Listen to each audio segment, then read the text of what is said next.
Hello, friends, and welcome back to Stories About Entitled People.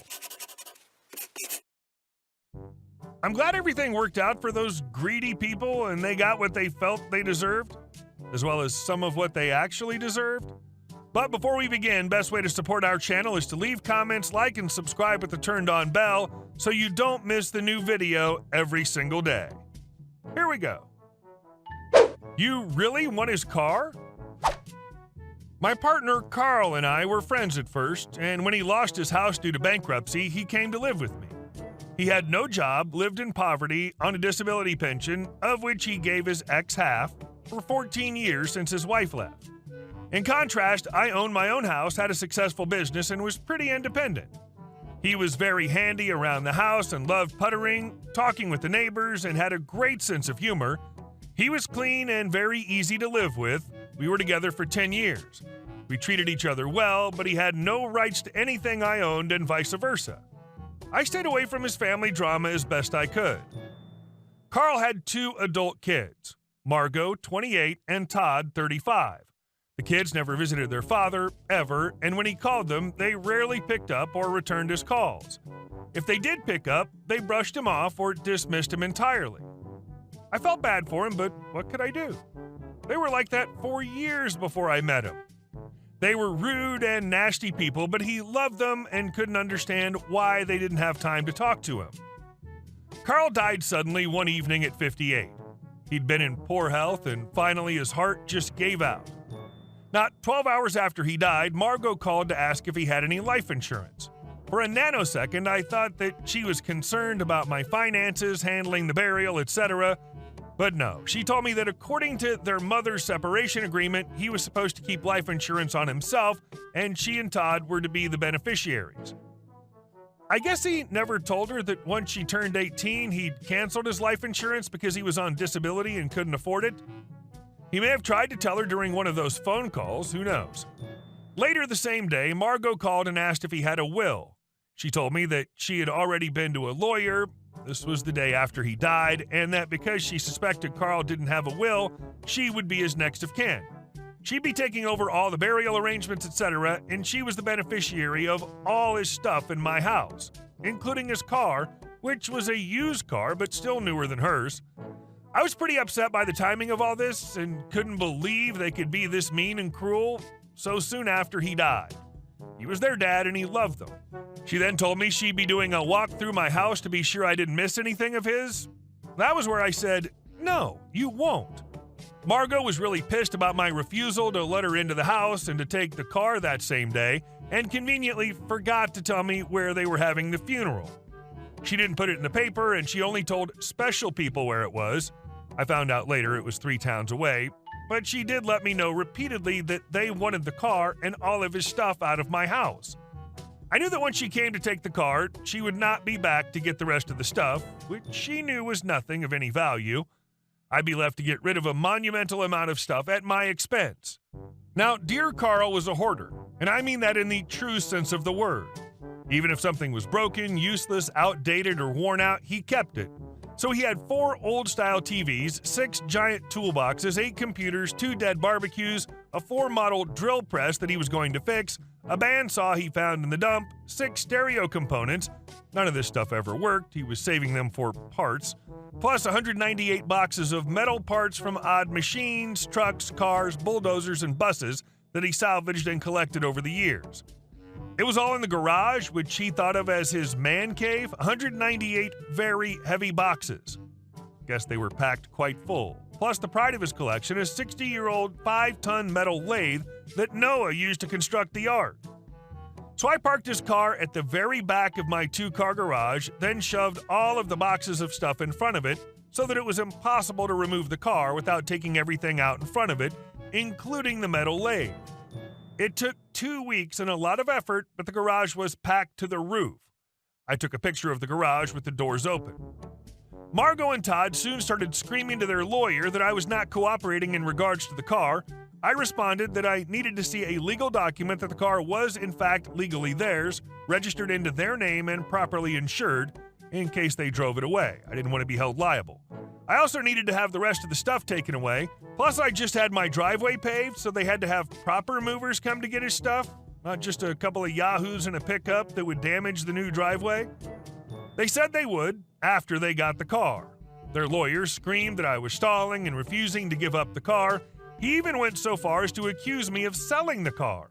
I sent the picture I'd taken of the garage to my lawyer, proving that I still had the car. My lawyer said, "Where is it?" I said, "You can just barely see the roof, but it's there behind the boxes." He got a good laugh out of that. So Margot and Todd had to hire a moving and storage company to come and collect Carl's precious stuff. The metal lathe took 4 men and a special small tow motor machine thing to take it away. It took all day for them to empty that garage. I asked where were they taking it, and they said to a storage unit. The head mover said something to the effect that there was no way this was going to fit in the one storage unit they had rented. Oh well. So in the end, the cost of the movers was $14,000. I heard this from his best friend, and who knows what the storage units cost and for how long they rented them. Perhaps they recouped some of the money they spent from selling scrap metal? Oh right, I almost forgot. They also had to pay for his funeral. Turns out I did have an insurance policy on him that I paid for and had planned to use for his burial, but since I wasn't told where the funeral was, I used the money to pay off my mortgage. It would have cost them nothing to be nice to the woman that looked after their dad for 10 years. Wow. Sounds like Carl had a lot of difficulties and drama to deal with throughout his life. He was so incredibly fortunate to have you in his world. And our second story. Okay, kind sir, then show me how it's done. 10 years ago, I used to be the guardian or conservative representative of 20 adults with developmental and intellectual disabilities. The highest IQ that I had in the group was about 65. Most of my clients were nonverbal, and if they could speak, it was very rudimentary language. My main job was to ensure my clients' safety, ensuring they were getting the appropriate services and that they weren't being abused. Then a message that stated that some government bureaucrat decided that we needed to term in whether or not clients were feeling as though they were getting the appropriate services they need. Mind you, my clients couldn't speak, and if they did, it was like talking to a toddler. I'd received the survey and didn't understand half of the questions in the survey.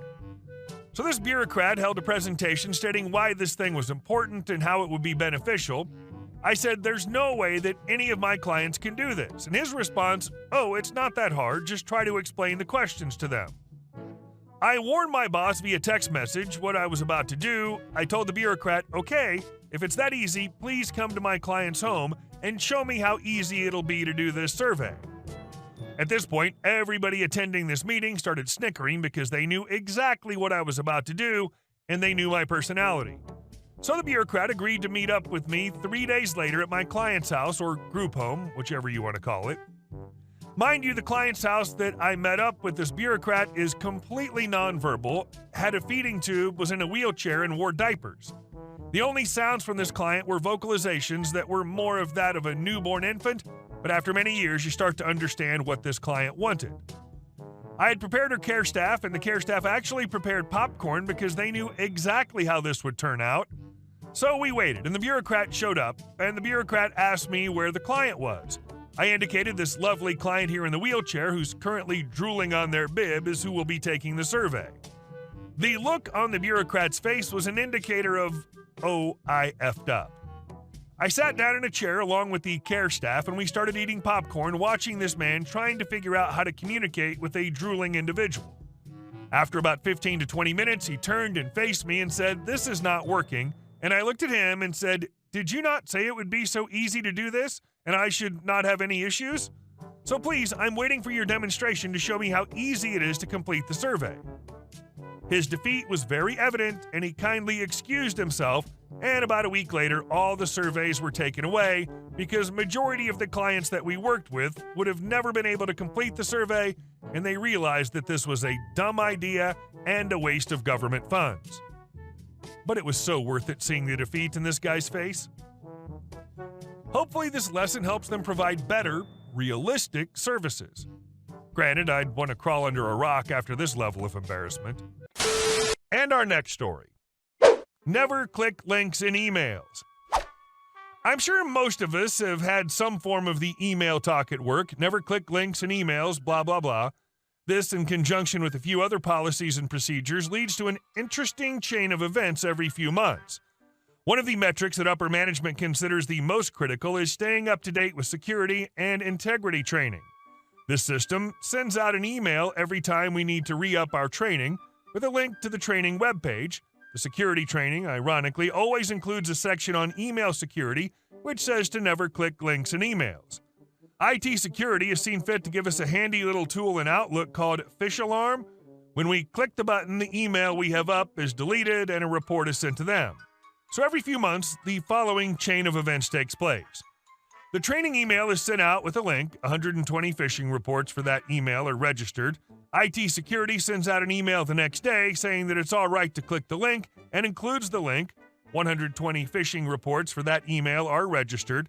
Lower management steps in and sends a similar email with predictable results. Higher and higher management are involved with increasing levels of urgency as the deadline approaches, all of which are responded to with 120 phishing reports. Finally, every single time, an email is sent out from the CEO's assistant without any links directing us on how to access the training page and how to complete the training. Well, if managers cannot detect their own circular reasoning, they are useless and should be let go. Then again, they're managers after all. And our last story. I'm not the part of your HOA. I've got a cousin who went through the story I decided to share. His family bought a former farmhouse out in a rural area just before a housing development went up behind them. $1 million McMansions. Fast forward to after the houses were finished and my cousin starts getting letters from the HOA that ran the housing development saying his house's colors did not comply with HOA standards and he was required to repaint the house. He ignored them at first, but the HOA kept sending him letters and fines. Then they sent a rep to speak to him face-to-face. He explained to the rep that his property isn't part of the development and he doesn't have to comply with their request, nor do they have any authority over his property. The rep, however, was a jerk and replied by threatening to have his home foreclosed on and said he'd personally have them kicked to the curb. So what does my cousin do? Well, he suddenly decided his house needed repainting, so he repainted the house with the most garish clashing colors he could find. Yellow, bright green, and purple. The HOA was pissed. Eventually, the HOA did take legal action on him, to which the judge ruled in my cousin's favor, because shockingly, he didn't have to comply with the rules of an HOA he wasn't a part of. He still lives there and eventually repainted the house after the old HOA was ousted after the 2008 economic crash. It's always amusing when someone uses creativity to outsmart an organization that mistakenly thinks it has authority where it doesn't. Hey guys, thank you all for watching the video. I'll see you in the next one.